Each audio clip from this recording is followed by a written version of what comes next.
오늘 말씀의 제목은 위로입니다. 위로. 요즘 참 위로가 정말 필요한 세상이죠. 조금만 우리의 시선을 열어서 주변을 돌아보면 너무나 피폐해 있고 어떻게 해야 될지 몰라서 방황하는 우리의 지체들, 또 이웃들이 많습니다. 참된 위로를 알지 못하면 그럴 때 세상 것으로 위로를 받으려는 유혹이 덤벼들게 됩니다.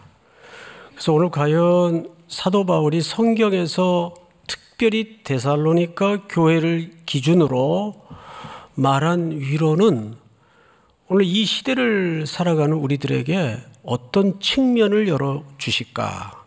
그래서 성경에 바울이 말하는 이 위로의 의미를 한번 찾아봄으로써 앞으로 또 새 학기 또 상반기를 마저 살아낼 여러분들에게 깊은 묵상의 과제가 되고 기도의 제목이 되었으면 좋겠습니다. 자, 우선 오늘 본문 1절부터 한번 볼까요? 본문이 7절까지인데 가능하면 전체 7절을 자세히 살펴가면서 보도록 하죠. 이러므로 우리가 참다 못하여, 굉장히 중요한 좀 심정의 표현을 드러냅니다. 바울이 이 참다 못하여라는 말이 무슨 말인지 아직 모르겠어요. 이러므로 우리가 참다 못하여 우리만 아덴에 머물기를 좋게 생각하고 우리 형제 곧 그리스도의 복음을 전하는 하나님의 일꾼인 디모데를 보내노니 이는 너희를 굳건하게 하고 너희 믿음에 대하여 위로함으로, 여기 처음으로 위로라는 표현이 등장을 해요. 자, 이 내용을 좀 입체적으로 이해를 하려면 역사의 시간이라는 배경에 대한 이해가 좀 있어야 됩니다. 그래서 어차피 이 바울 서신에 해당하는 데살로니가 전후서는 사도행전이라는 시간 배경을 기초로 쓰여졌기 때문에 사도행전의 이야기의 얼개를 모르면 이 본문이 전혀 이해가 안 돼요. 그래서 간단하게 아주 여러분들 이해하기 쉽게 먼저 역사적 배경을 좀 설명을 드리겠습니다.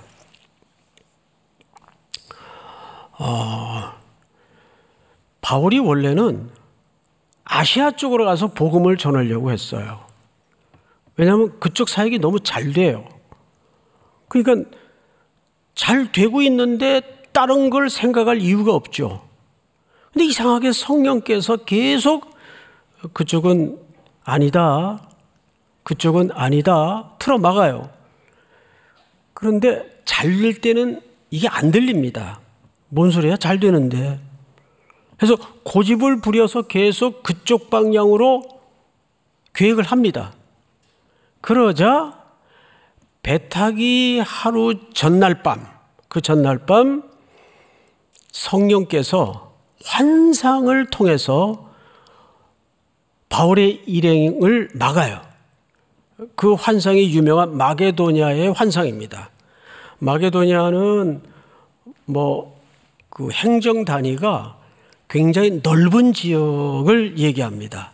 그 안에 데살로니가도 있고 베레아도 있고 빌립보도 있고, 그러니까 마게도냐는 그걸 통틀어서 말하는 행정 지역이에요. 그 마게도냐 사람 하나가 환상 속에서 건너와 우리를 도와다오, 건너와 우리를 도와다오 손짓하는 그림을 보게 됩니다. 그래서 바울의 일행이 자기들의 고집과 계획을 다 내려놓고 하나님 앞에 순복하기 위해서 배 방향을 틀어요. 그래서 마게도냐는 그 사도 바울이 가고자 했던 정반대 방향이에요.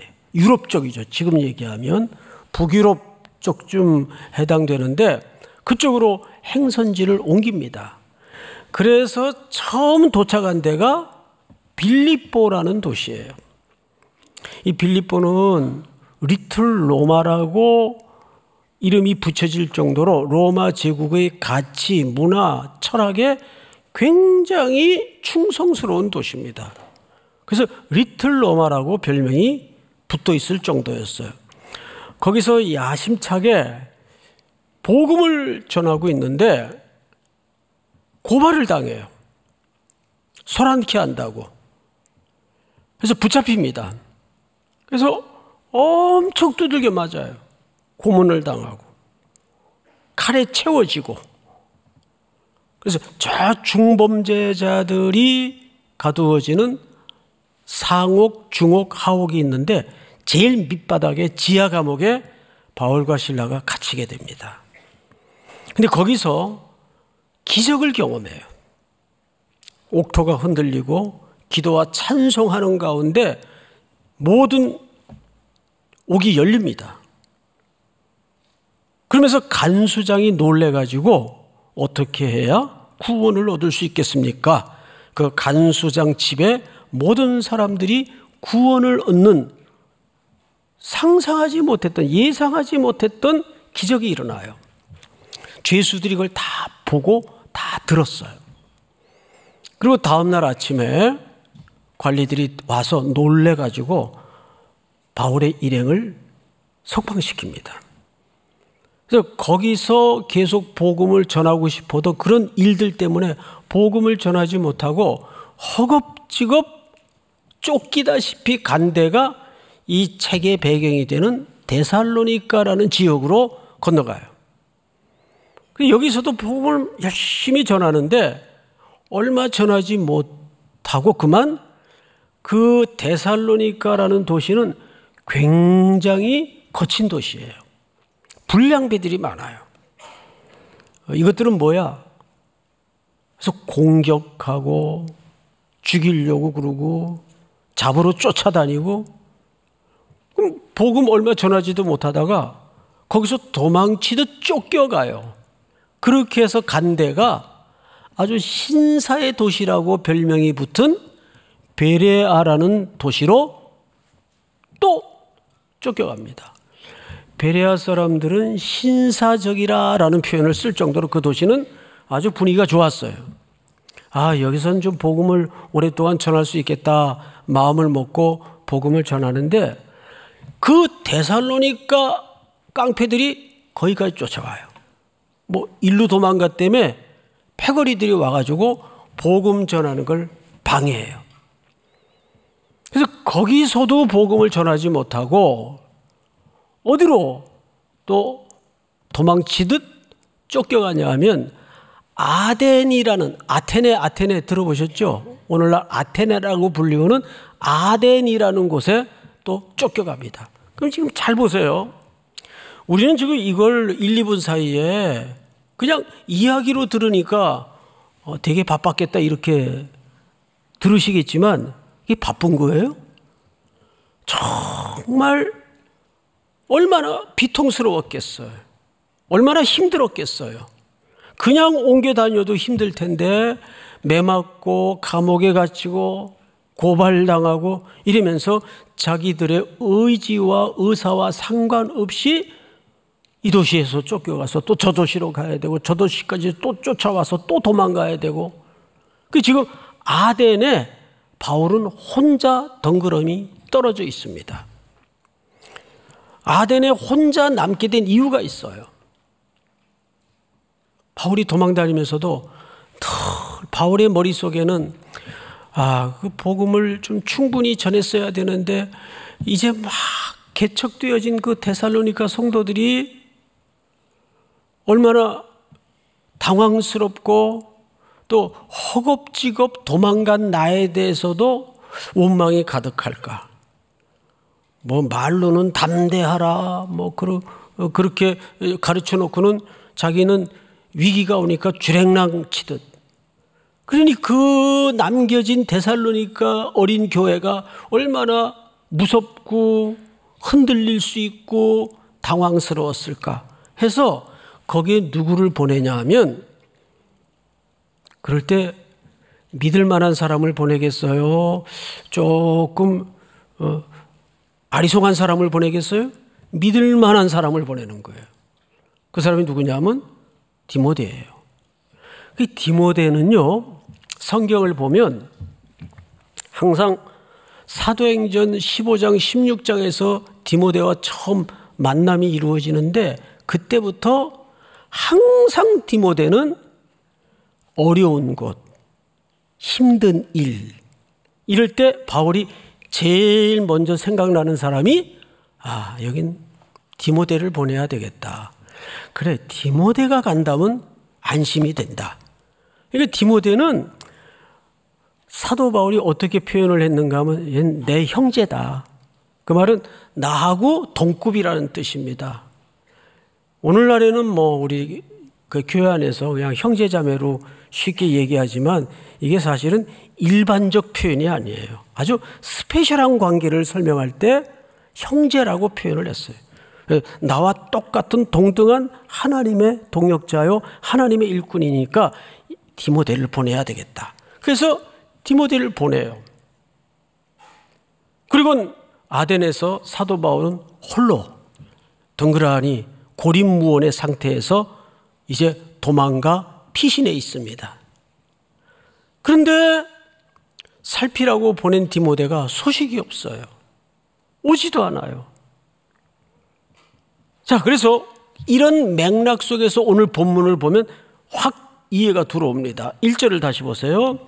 이러므로 우리가 참다 못하여 우리만 아덴에 머물기를 좋게 생각하고, 그러니까 우리만이라는 말은 복수로 썼는데 이거는 당시 고대 사회 서신의 관행상 우리라는 복수를 썼지, 아덴에는 지금 사도 바울 혼자 있습니다. 5절을 한번 볼까요? 5절에 제가 읽습니다. 이러므로 나도 참다 못하여, 못 참은 게 많아요 지금. 여기 나도라는 말은 단수입니까 복수입니까? 단수죠. 그 지금 아덴에는 사실상 사도 바울 혼자 툭 떨어져 있는 거예요. 그런데 1절에 왜 우리라는 복수를 썼는가 하면 이건 고대 당시 서신을 쓸 때 관행적인 표현이에요. 그냥 여러 명이 있어서 우리가 아니라. 자, 그런데 우리만 아덴에 머물기를 좋게 생각하고, 그러니까 이 말은 나만 아덴에 머물고 디모데는 데살로니가로 보냈다 그 말이에요. 그러면 함께 동역했던 신라는 그 주변에 또 다른 어딘가 보내어져 있겠죠? 한 팀이었으니까, 선교 팀이었어요.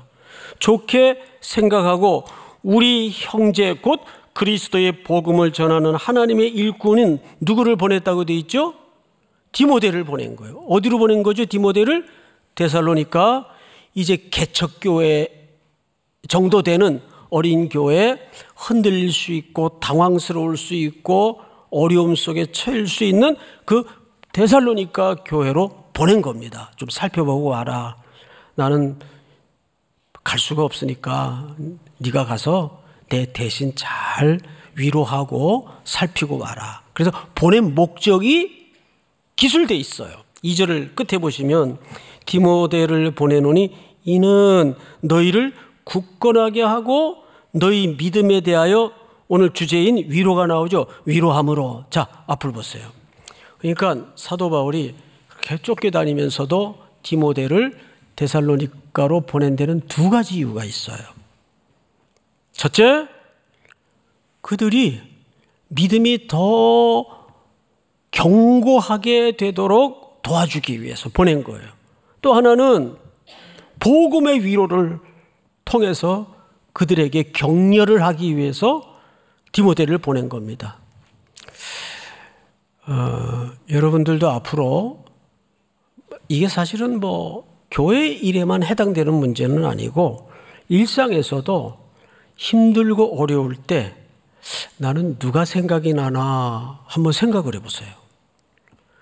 디모데 같은 동역자가 있기를 축복합니다. 이런 동역자 한 사람이 있으면 그건 정말 인생 성공한 겁니다. 근데 저는 인복이 많아서 이런 디모데 같은 동역자가 굉장히 많아요. 이건 립 서비스가 아니라 실제. 제가 사람이 워낙 허술하고 부족한 게 많으니까 이 디모데 같은 동역자를 정말 많이 주셨어요. 우리 우성현 목사님, 또 일청의 많은 목사님들 많이 주셨어요. 또 이름을 거명하기가 부족할 정도로 좋은 동역자들을 주셨어요. 이 주변에 이렇게 좋은 동역자들이 있다는 것은 이 거칠고 외롭고 힘든 세상을 살아가는데 축복입니다. 믿습니까? 힘들 때 생각나는 사람은 누구인가? 송태건 목사님, 이러면 참 좋겠는데 그럴까 모르겠어요, 그거는. 자, 그런데 3절 볼까요? 아무도 이 여러 환난 중에 흔들리지 않게 하려 함이라. 그러니까 환난이 있다는 얘기입니까? 없다는 얘기입니까? 있다는 얘기죠. 왜 안 그러겠어요? 한번 생각을 해보세요. 그럼 마저 읽고 설명을 좀 드리겠습니다.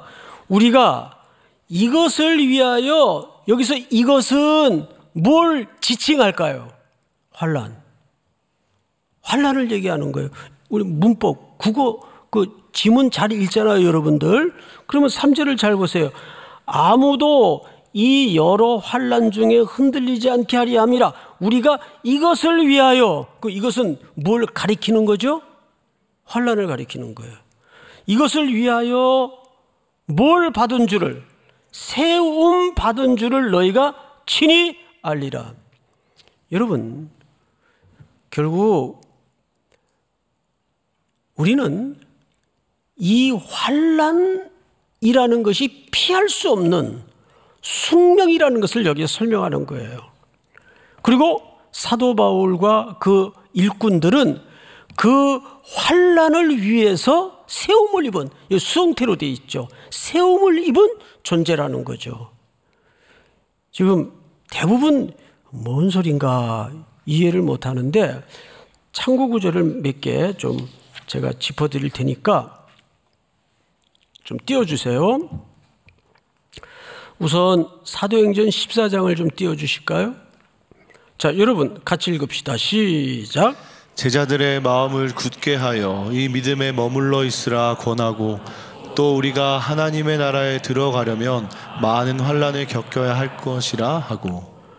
자, 우리가 하나님의 나라에 들어가려면 뭘 겪을 수밖에 없다고요? 환난을 겪을 수밖에 없어요. 또 한 군데 읽어보십시다. 빌립보서 1장 29절 다 같이 시작. 그리스도를 위하여 너희에게 은혜를 주신 것은 다만 그를 믿을 뿐 아니라 또한 그를 위하여 고난도 받게 하려 하심이라. 네. 그러니까 고난, 환난, 이것은 하나님의 자녀들에게는 왜 필연적일 수밖에 없는가 하면, 자, 우리는 원래 세상의 질서, 세상의 가치, 세상의 목적에 취해서 대부분 살았어요. 또 그게 살아가는 방식인 줄 알고. 그런데 어느 날 내 의지와 상관없이 주님이 내 인생 속에 개입해 들어오시고 내가 그 복음을 알게 되고 은혜로 예수 그리스도가 나를 위하여 십자가에 대신 죽으신 구주인 것을 고백하게 됐습니다. 그러면 이제부터 우리는 어떤 가치와 어떤 목적과 어떤 질서로 살아야 되죠? 십자가의 길과 예수님이 걸으셨던 그 삶의 방식과 그 원리를 붙들고 살아야 돼요. 그러면 당연히 무엇과 충돌될 수밖에 없습니까? 세상의 가치와 세상의 원리와 충돌될 수밖에 없어요. 그러면 뭐가 일어나죠? 소란이 일어나요. 갈등이 벌어져요. 이게 우리가 이 땅에 살아가는 환난이에요. 고난이에요. 우리가 꼭 복음을 전하다가 겪는 일뿐만이 아니라 여러분들이 일상이라는 생활의 공간 안에서 하나님의 원리와 그 말씀을 붙들고 살아가다 보면 요거 내가 조금만 비겁하면 이익이 떨어지는데 내게 유리한데, 그런데 이제는 그렇게 살 수가 없어요. 손해를 각오하고라도 아닌 길에서는 돌아설 줄 알아야 되고, 더러운 이익 앞에는 손을 비워낼 줄 알아야 되는 예수께서 걸어가셨던, 사도들이 걸어갔던, 신앙의 선배들이 걸어갔던 그 길로 우리는 걸어가야 되는 거예요. 그러면 당연히 우리에겐 뭐가 부닥칠 수밖에 없어요. 환난, 고난, 슬픔, 고독, 외로움, 배제, 이런 거 겪을 수밖에 없어요. 그래서 사도행전 14장에 빌립보서 1장 29절에 보시면, 그리스도를 위하여 너에게 은혜를 주신 것은 다만 그를 믿을 뿐 아니라 또한 그를 위하여 무엇도 받게 하려 하심이라. 고난도 받게 하려 하심이라. 우리가 하나님의 일꾼들이 그것을 위해서 세움을 입었다는 거예요.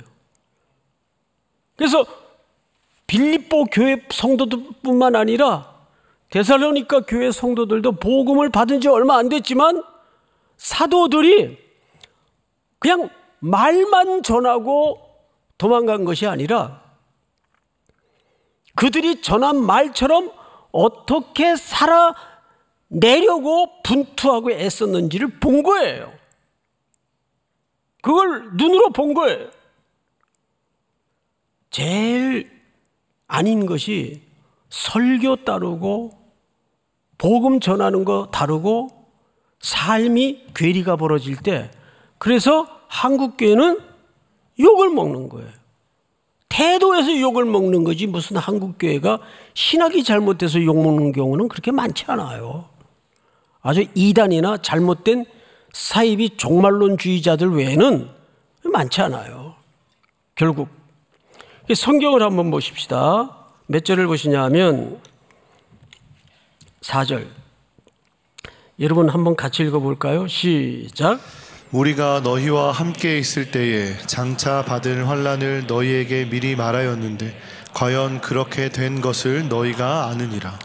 이게 무슨 얘기냐 하면 사도 바울이 그것을 미리 말했어요, 안 했어요? 앞으로 이 복음을 여러분 순종하게 되면, 예수를 따르게 되면 이런 환난이 필연적으로 따를 것입니다. 이미 가르쳤단 말이에요. 그런데 정말 그렇게 되지 않았느냐? 그러니까 우리가 우리라고까지 얘기할 것 없이 한국 교회에서 빨리 솎아내고 걷어내야 될 게 뭐냐면 샤머니즘과 우상숭배와 무속신앙입니다. 말은 기독교의 색채를 표현하고 십자가를 얘기하고 예수를 들먹거리는데 그 내면을 들여다보면 결국은 그 기독교 용어를 잔뜩 화려하게 씌워서 자기의 욕망을 분출하는 그것에 불과한 기독교의 내용이 얼마나 많아요. 정말 기독교는 예수예요. 예수가 걸으셨던 길이 어떤 길인지를 여러분들이 배우지 않습니까? 다른 이들을 구원하기 위해서 내 목숨을 내어놓는 그 십자가의 예수님의 삶의 방식 속에서부터 우리의 삶이 출발하지 않으면 우린 가짜예요. 한때는 한국교회도 그렇게 외쳤었어요. 예수 믿으면 부자 되고, 예수 믿으면 다 잘 되고, 예수 믿으면 세상에서 우두머리가 되고 으뜸이 되고. 여러분, 이것은 복음이 약속하거나 복음이 가르친 게 아니에요. 이런 이야기, 이런 복음을 얘기하면 별로 이렇게 듣고 싶어 하질 않아요. 인기가 없어요. 그런데 성경은 십자가를 어떻게 소개합니까? 우리 달고 다녀야 될 장식품처럼 소개합니까? 복음과 함께 고난을 받으라고 얘기합니다. 바울이 그걸 미리 가르쳤어요. 자, 5절을 보십시다. 이러므로 나도 참다 못하여 너희 믿음을 알기 위하여 그를 보내었었노니. 디모데를 왜 보냈어요?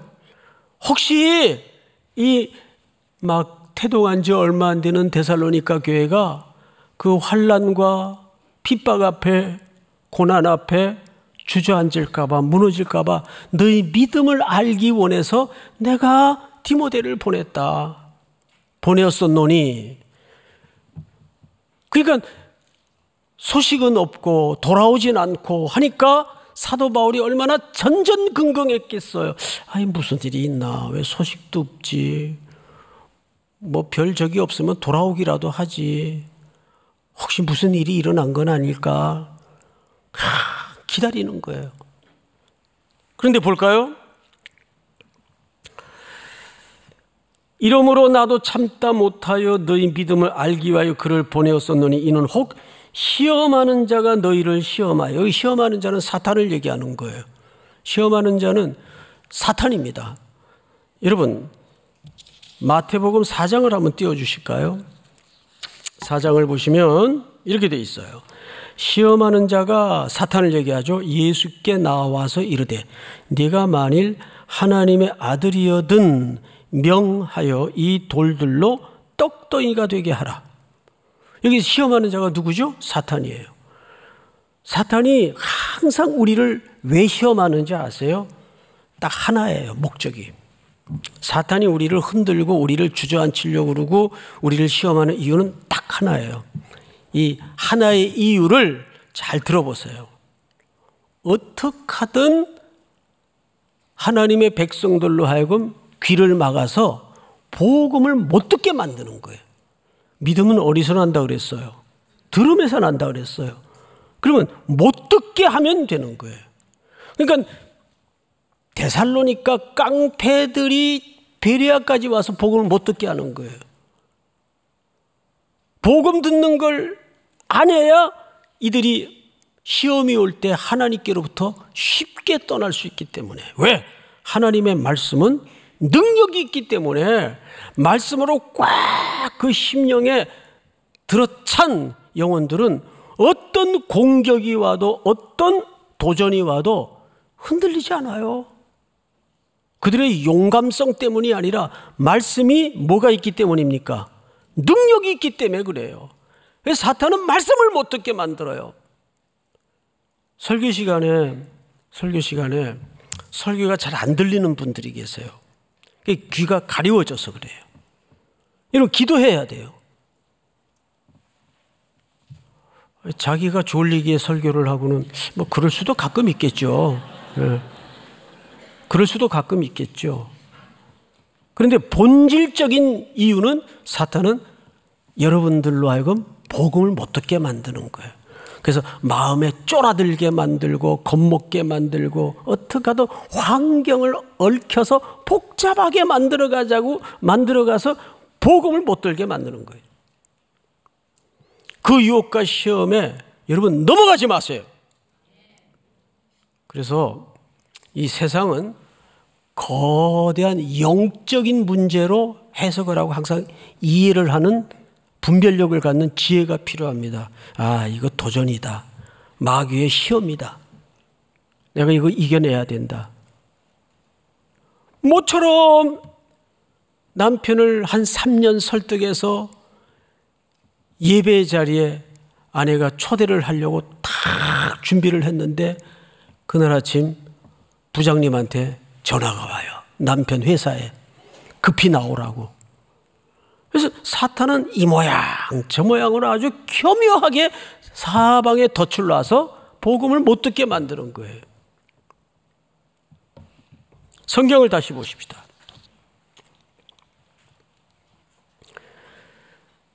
(5절을) 다시 보시면 이러므로 나도 참다 못하여 너희 믿음 알기를 위하여 그를 보내었었노니 이는 혹 시험하는 자가 너희를 시험하여 우리 수고를 헛되게 할까 함이니.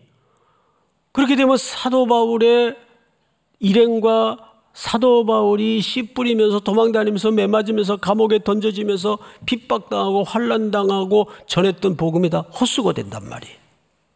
6절 다 같이 한번 읽어볼까요? 시작. 지금은 디모데가 너희에게로부터 와서 너희 믿음과 사랑의 기쁜 소식을 우리에게 전하고 또 너희가 항상 우리를 잘 생각하여 우리가 너희를 간절히 보고자 함과 같이 너희도 우리를 간절히 보고자 한다 하니. 여기 지금은이라는 말은 바울이 도착하자마자 소식을 듣고 너무 감사해서 바로 편지를 답장을 썼다 그 말이에요. 데살로니가 성도들에게 지금은 디모데가 너희에게로부터 와서 너희 믿음과 사랑의 기쁜 소식을 우리에게 전하고, 뜻밖의 너무 염려가 돼서 무슨 일이 있나, 교회가 없어졌나, 해산이 됐나, 별의별 안 좋은 생각까지 먹어가면서 예상을 하고 있었는데 디모데가 왔어요. 선생님 기뻐하세요. 세상에 그렇게 짧게 복음을 전하고 오셨는데도 역시 선생님 리더십은 끝내줘요. 그러질 않고 복음이, 그 데살로니가 성도들 가슴 속에 떨어졌던 그 복음이 능력이 있어서 그들이 믿음이 견고해졌을 뿐만 아니라 그 열매로 서로 격려하고 사랑하며 기뻐하는 모습을 보고 너무 위로가 되었어요.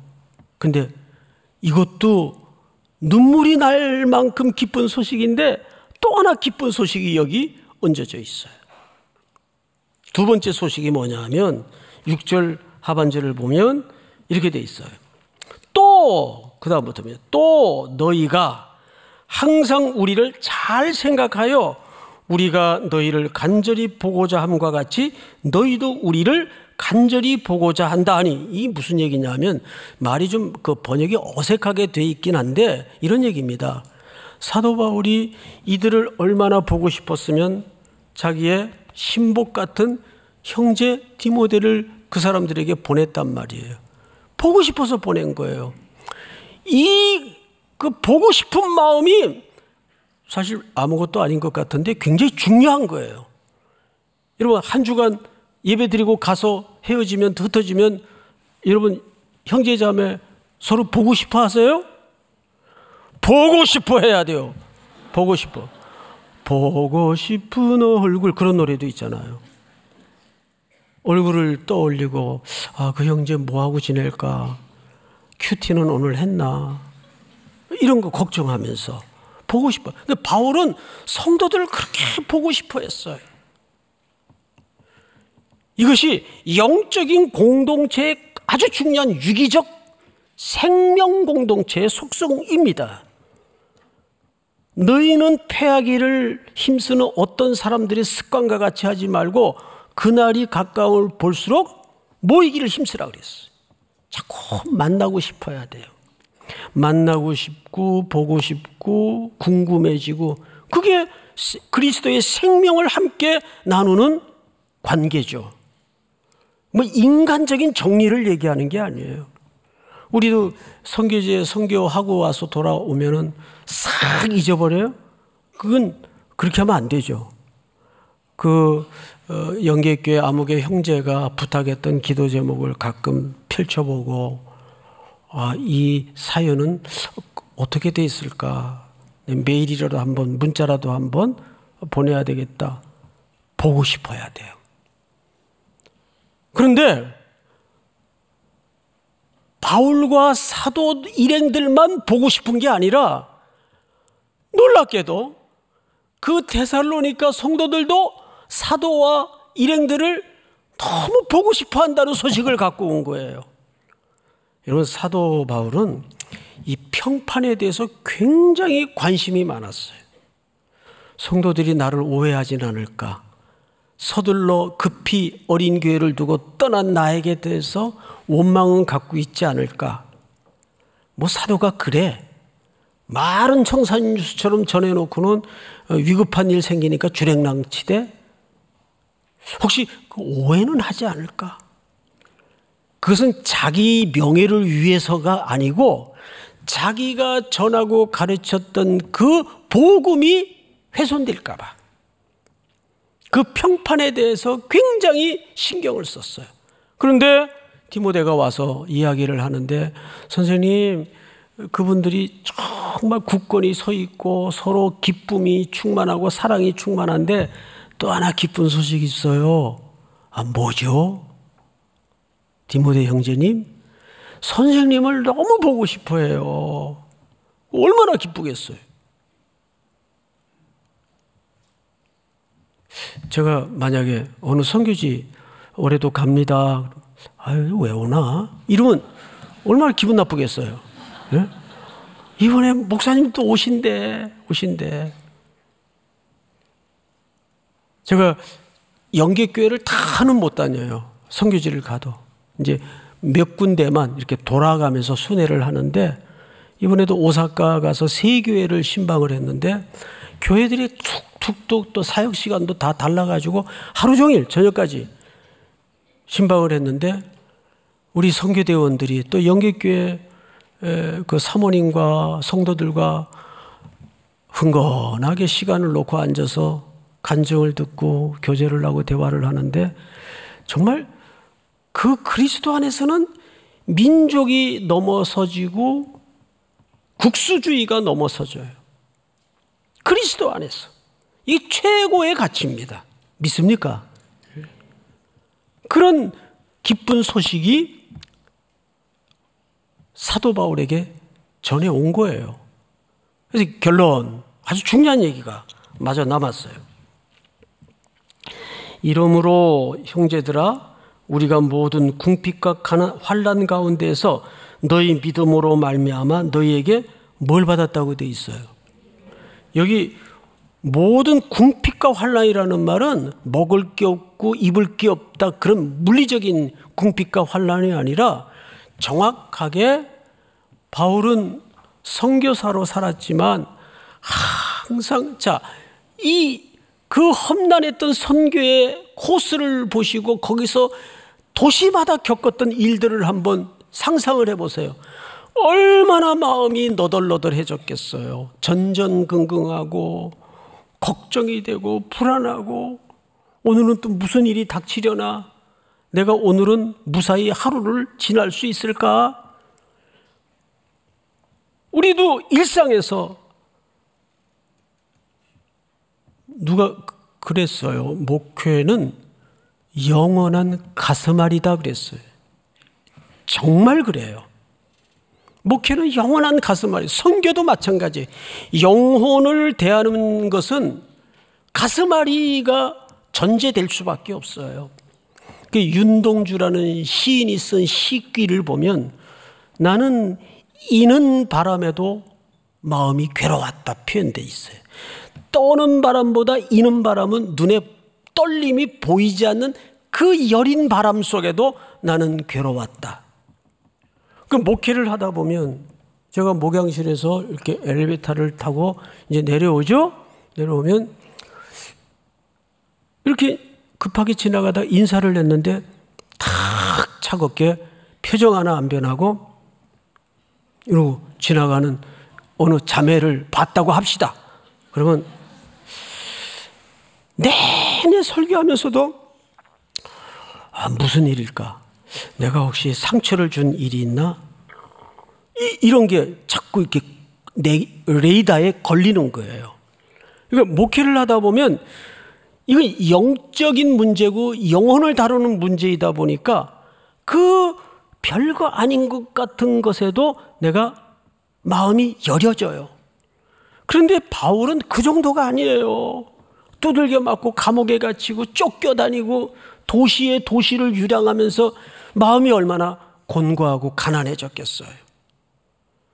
그 궁핍과 가난이라는 말은 그런 물리적인 가난을 얘기한, 막 마음이 그냥 너덜너덜, 우리 그런 표현 쓰죠. 아직은 나 건들지 마, 나 마음이 너덜너덜해. 얼마나 힘들면 그런 표현을 할까요? 그랬는데 그 디모데가 가지고 온 소식을 듣고 뭐가 됐다고요? 위로가 됐다고요. 그럼 잘 보세요. 2절 끝에 보니까 너희를 굳건하게 하고 너희 믿음에 대하여 위로함으로, 디모데를 보낸 이유는 위로를 위해서 보냈어요. 그런데 디모데가 왔는데 디모데가 가지고 온 물고 온 소식을 듣고 누가 지금 위로를 받고 있어요? 예, 바울이 위로를 받고 있어요. 이게 뭔지 아세요? 위로의 의존성과 순환성을 얘기하는 겁니다. 위로는 예수 그리스도께서 나를 위하여 죽으심으로 나를 본질적으로 위로해 주셨어요. 내가 받은 그 복음의 위로가 또 이렇게 많은 사람들에게 흘러가요. 또 그 사람들은 그 은혜로 또 다른 사람들을 위로할 수 있어요. 이거 위로는 이렇게 순환이 돼야 돼. 그래야 이 사회가 살만한 세상이 되는 거예요. 위로는 못 해줄 망정 서로 악성 댓글이나 달고 가짜 뉴스나 퍼뜨려가지고 인격살인을 하고 그걸 또 히덕거리고 좋다고 그 밑에 댓글을 달아서 조회수를 늘려주고 그러지 마세요. 악순환이 반복되어서는 안 되고 선순환이 이루어져야 돼요. 예수는 살리는 분이셨어요. 그러면 여러분들도 기본적인 마인드가 이 사회를 어떤 방식으로든 선순환을 통해서 살려내는 위로자가 돼야 됩니다. 믿습니까? 그 위로는 서로를 살려줘요. 바울이 막 가슴이 너덜너덜했는데 그 위로를 받고 바울의 가슴이 살아나요. 정말 감사하다. 오늘 주께서 나를 부르신데도 여한이 없겠다. 얼마나 감사해요. 그런데 보이지 않는 곳에서 이 키보드 전사들이 그러지 마세요.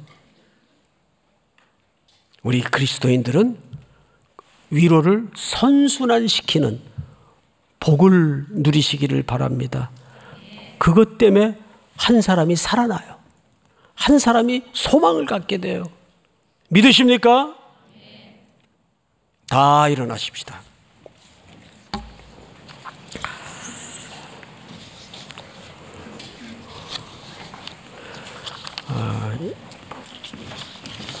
우리 한준희 목사님이 러브레터라는 찬양을 선곡했는데 난 이 곡을 몰라요.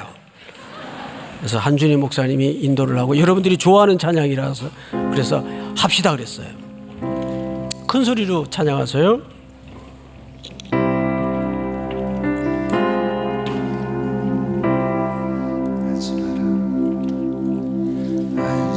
안심하라 내가 널 사랑한다.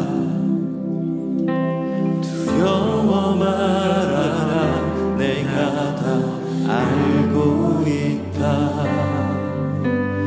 외로워 말아라 내가 함께한다. 너의 생각보다 그보다 널 사랑한다.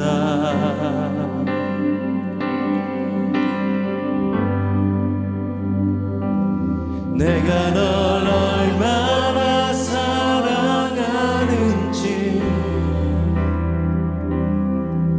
나의 모든 것을 걸고 너를 만났고 너의 모든 순간을 너의 모든 마음을 가장 먼저 함께 할 거야. 내가 널 얼마나 기다리는지 나의 모든 것을 걸고 너를 얻었고 너의 작은 신음도 작은 웃음에도 가장 먼저 널 찾을 거야. 내 사랑아 안심하라 안심하라 내가 널 사랑한다. 두려워 말아라 두려워 말아라 내가 다 알고 있다. 외로워 말아라 내가 함께한다. 너의 생각보다 그보다 널 사랑한다. 내가 널 얼마나 사랑하는지 나의 모든 것을 걸고 너를 만났고 너의 모든 순간을 너의 모든 마음을 가장 먼저 함께 할 거야. 내가 널 얼마나 기다리는지 나의 모든 것을 걸고 너를 얻었고 너의 작은 시름도 작은 웃음에도 가장 먼저 널 찾을 거야. 내가 널 얼마나 사랑하는지 내가 널 얼마나 사랑하는지 나의 모든 것을 걸고 너를 만나고 너의 모든 순간을 너의 모든 마음을 가장 먼저 함께 할 거야. 내가 널 얼마나 기다리는지 나의 모든 것을 걸고 너를 얻었고 너의 작은 시름도 작은 웃음에도 가장 먼저 널 찾을 거야. 내 사랑아. 하나님 아버지, 우리와 함께 하시겠다는 임마누엘로 이 땅에 오셔서 세상 끝날까지 너희와 함께 했다는 승천의 마지막 약속으로 다시 오시마 약속하신 예수님 붙잡고 또 한 주도 걸어갈 때 위로받은 주의 백성들이 위로자로 살게 하시고 위로가 가득한 이 땅에 피폐해진 곳에 우리 청년들을 통해서 성도들을 통해서 복음의 위로가 흘러가게 하여 주시옵기를 원합니다. 위로가 맞닿는 곳곳마다 죽어가던 생명이 소성케 하시고 공고한 영혼들이 살아나는 은혜를 보게 하시며 병든 땅 병든 공간에 주의 호흡으로 가득히 채워져서 살려내는 주의 백성들이 되도록 위로자가 되게 하여 주시옵소서. 또 한 주도 주님의 위로받은 주의 백성들이 그 위로를 순종하며 실천하며 온 컴컴한 곳에 빛으로 흩어내는 위로자로 살게 하여 주시옵소서. 지금은 우리 구주 예수 그리스도의 은혜와 하나님 우리 아버지의 사랑과 성령님의 교통하심이 머리 숙여 경배를 드리는 사랑하고 사랑하는 우리 청년들, 성도들, 해외, 군에 멀리 출타해 있는 가족들, 복중의 생명까지 영원토록 함께 있을지어다. 아멘.